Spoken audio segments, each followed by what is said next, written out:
Okay, so this is how you're gonna pull reports from Shopify and import them into purchase orders. So open up Shopify, go to apps right here on the left, and then go to Report Pundit. This is gonna have all of our reports. Go to My Reports. And in this video, I'm going to show you how to use this one, the IE sold on hand store columns. So click on that.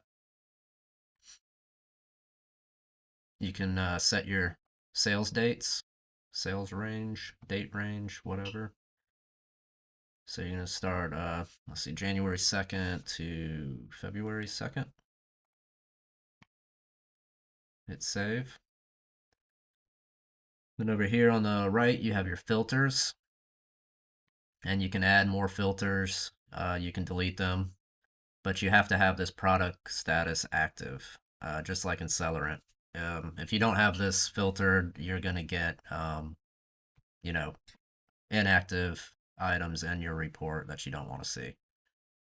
So the other filters you have, long list, pick whatever you want. I'm sure mainly we're just going to use vendor and brand. So in this Shopify, brand is actually tags. So if you're going to search for it by brand, you need to filter a tag.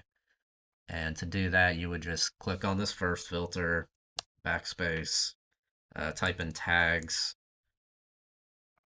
and then from here you can type in whatever brand you want to look up. So let's do Modus.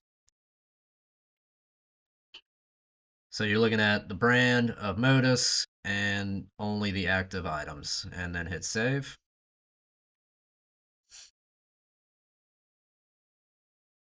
Okay, now that you have this filtered out, you got your dates filtered, you can just hit this export button. You do have other options. If you hit this little arrow, you have all these other options to export, but really you just need to hit the export button itself. And just like in Celerant, this will open up. You can open up this folder that will take you to where it downloaded, and you can rename this. Okay, now you have your report. You can minimize your browser, and you can open up the macro, which I have saved right here, column inventory macro. So open that up, minimize it, open up your Modus report, click this enable editing. If you get that, might just be my computer, I don't know. And then you're going to run the same code as we did with the Celerant report. So Control Shift S. And it does it pretty quick in this one, but it does create a new worksheet here. If you can see, there's two of them now. It has to do it this way because we had to add new columns in this one. And when you go to save this, it might cause issues. So you always want to delete this basic worksheet one here, this old raw data. So you just click on that tab down here and then right click it and just hit delete. So you only need this one tab. This is the only one we're going to be working out of.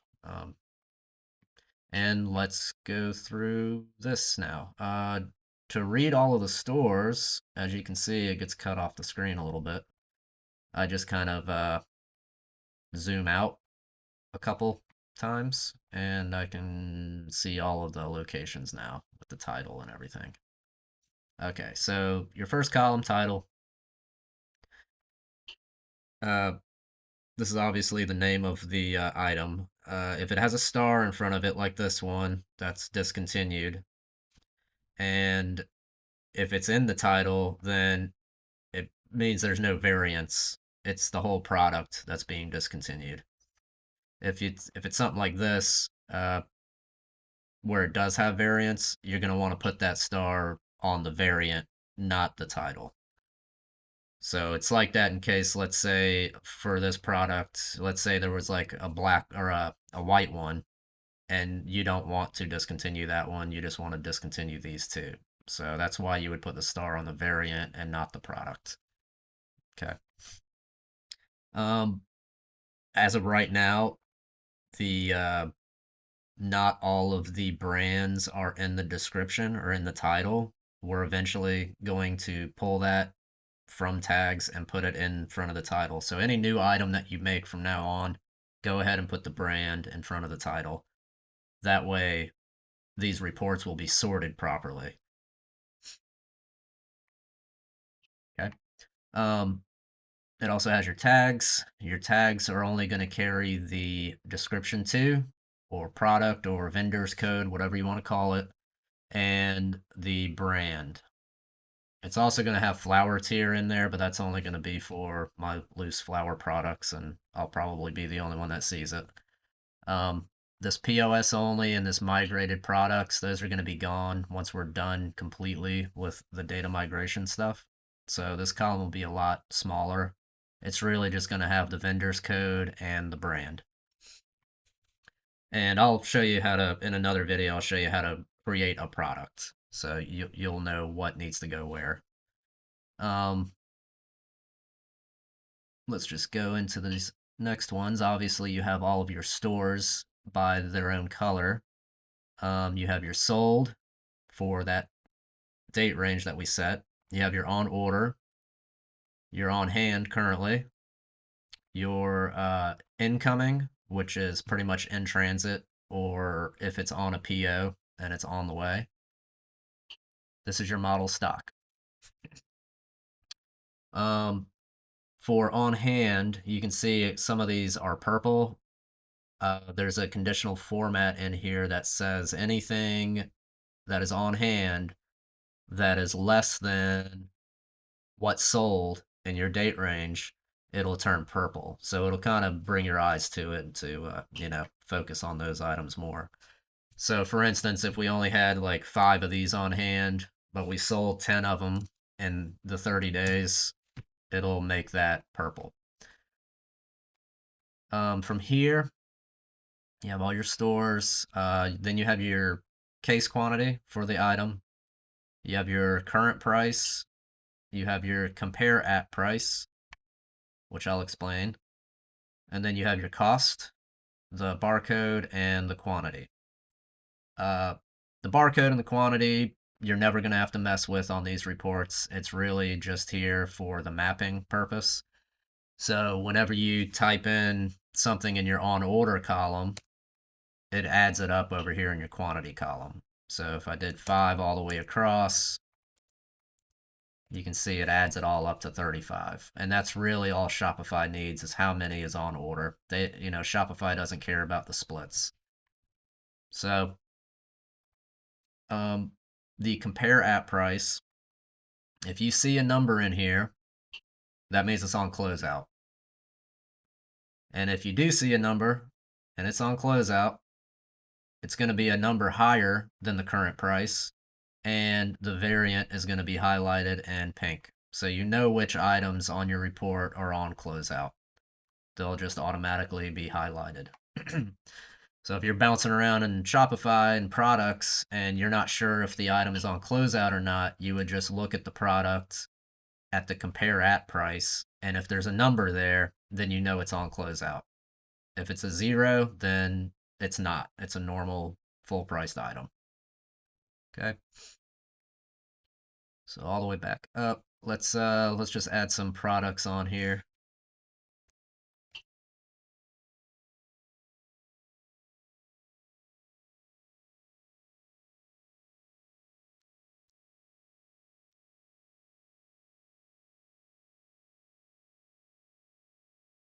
Okay. So I got a few products on my order, and I believe I am all done. You don't need to run any more code for the macro.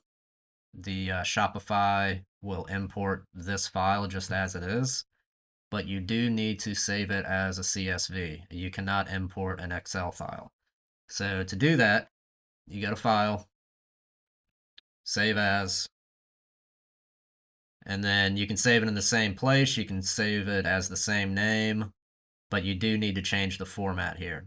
So it cannot be an Excel workbook. You got to scroll down to CSV, comma delimited. and then hit save. Okay. And from this point, you don't need this file open anymore. We can go ahead and close it. Don't need your macro. Um, as you can see, it saved your original Microsoft Excel worksheet, and then it also saved the comma delimited one. So this is the one you're going to want to import. So open your Shopify back up into your browser. You don't need report punit anymore. You already pulled the report. And from here, you're going to go to apps again, and then go to Stocky. This is where all of the purchasing is going to come from and all of the receiving. So once this is open, you're going to go to purchases, and then you're going to create purchase order. And then you're going to choose vendor as what you're searching for. You're never going to use supplier. And then you're going to choose your vendor, which you got a list of all of them in here. So let's do release 419. And you want to generate a blank one. You don't want to use the suggestion one. And then you want it to be received into the warehouse location. Hit create. And right here, if you just wanted to create a purchase order without importing it, this is where you would do it. You can type in any item that vendor carries and then just add the quantity over here and then hit add. And it'll put it up here. So anything above this search field is what is actually on your PO. Okay. The problem with this is you can only find products that vendor is associated with. So I think in most cases, especially like, Ken's orders where he carries multiple brands, we're more than likely going to do the import pretty much every time. Um, so this is just how you do it though. If you wanted to do it this way and you just got a couple items, you can open up create a new purchase order, put the vendor in there, and just type in the part of the description, and you see the whole list of them here. Okay, and then you can just add your quantity, hit add, and then it adds the second item. Pretty easy. So to get rid of these, you just hit this little trash can, delete those. And instead of typing all of that in, since we already have a report made, we're just going to go to add products up here and then import CSV, choose file, and then you can see here you want this comma separated one. Hit open, hit next, and you're going to want to map it out. These are just like a preview of what your report looked like. So to map it out, it just needs to know the columns that it's mapping for Shopify to understand it. Okay, so which column is the identifier? That's going to be your barcode. And then what type of identifier is the column? That's going to be barcode. So this is pretty much saying the barcode on my Excel sheet or my CSV file is the barcode of Shopify. That's how it maps it out. Which column is the quantity? It's obvious, quantity. And then right here is your cost. You do want to put your cost in there because that's how you're going to know how much you spent. And cost is going to be this C $sign. This is exactly what it looked like on the report. And on the report, that is editable. You can update that, which is preferred. If you know what the cost is at that time, go ahead and fill it in on that report and or on that spreadsheet. And then when you import it, you just map this out and you'll have an accurate total for your purchase order. All right. Now that you have all those mapped out, you don't need any of these supplier fields. Those are nothing for us. Go ahead and hit next. So it's importing, please wait. So that file we made, it had 164 rows. It says it imported all of them, and it said it skipped 0. So that's good. The only time you would have a number here is if one of the barcodes was not mapped to an actual product in Shopify. So if you have a 0 here, that's good. We can move on. So hit this little back button. And this is everything that it imported. These are all the items that I had on the spreadsheet, and you can see it just totaled all of them up, and it took in that total number and imported that. All right. Um, let's see. Another thing here is that file that we made, the spreadsheet, you can actually attach it to this. So when this order comes in the back door, the warehouse guys will have the splits based off of that file. So you can just hit this little add, choose that file, and you want to import that same comma separated one. So this first one here. Save file. If you scroll down, you can see that file's right there. Okay, so when it comes in the back, whoever starts working on it, they scroll down, they see this, they download it. You can open it up. You can, delete the majority of these columns because we don't need a lot of this for just processing an order, right? You can delete all of the on hand, sold, incoming, and just highlight these columns, and that will tell us the splits. Um, that right there will take a little getting used to, but that is how we're going to have splits. Okay. Just showing you that that is how you attach the splits to the purchase order that you just made. Okay. Um, you don't, as a buyer, you don't need to change anything else here. You can put some notes in there if you want warehouse people to see it. You can also add more products as, maybe you forgot to put something on there. I don't know. And then you have a couple of ways of generating this purchase order. So you can download it and email it or print it out, take a picture just like we normally do. So just hit download and then PDF. That'll download it. And this is what it's going to look like. It's going to have the shipping address, the billing address, the PO number, who it's going to, the date, all of the products with the variant connected to the product, right? And then the quantity. Let me hold on a second. Let me add that up. I'm trying to figure out what that total is.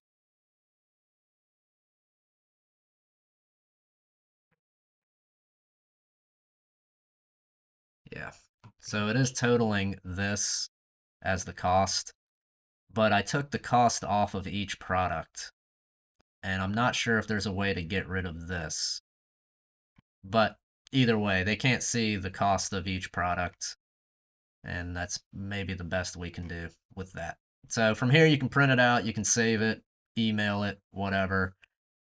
The other option is you can send it directly through here. So you can just hit the send button, and a vendor will have an email attached to it the first time you do this. I've already done this once or twice, so uh, it's assuming that Relief 419, the vendor, it's assuming that that is their email address. And then you want to put your email address as the reply to. So when they see the email come through and they have questions about it, it'll come to your email. All right. And then you can change all of this. This is actually a saved template, so I would not edit this. If you need to change it, just go ahead and change the parts you want to change on it, but keep the rest, right? So I also added this part, the quantities on the PO for individual pieces.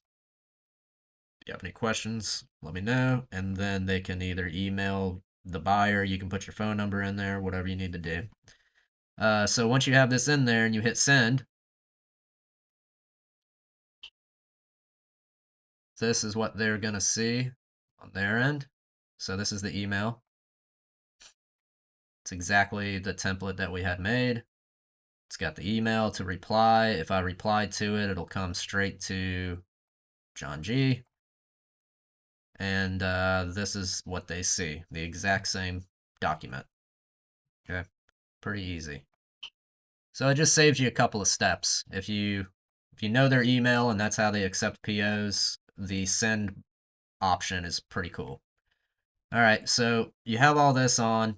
You are completely done with this PO. You don't need to do anything else to it. You can hit mark as ordered, and you have to hit that actually. So hit mark as ordered. That just means you sent it in. It's ready to be processed. Okay. And if you go to your purchases here and scroll down, you can see that there's your PO right there, number 1027. All right. So when it comes in the back door, whoever's receiving it can get their job done. They just open it up and start receiving on it.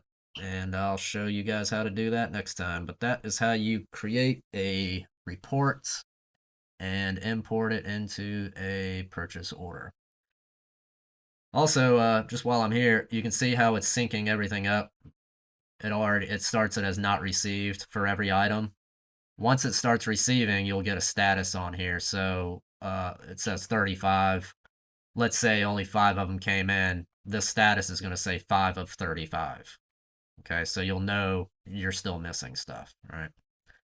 But yeah, that's it.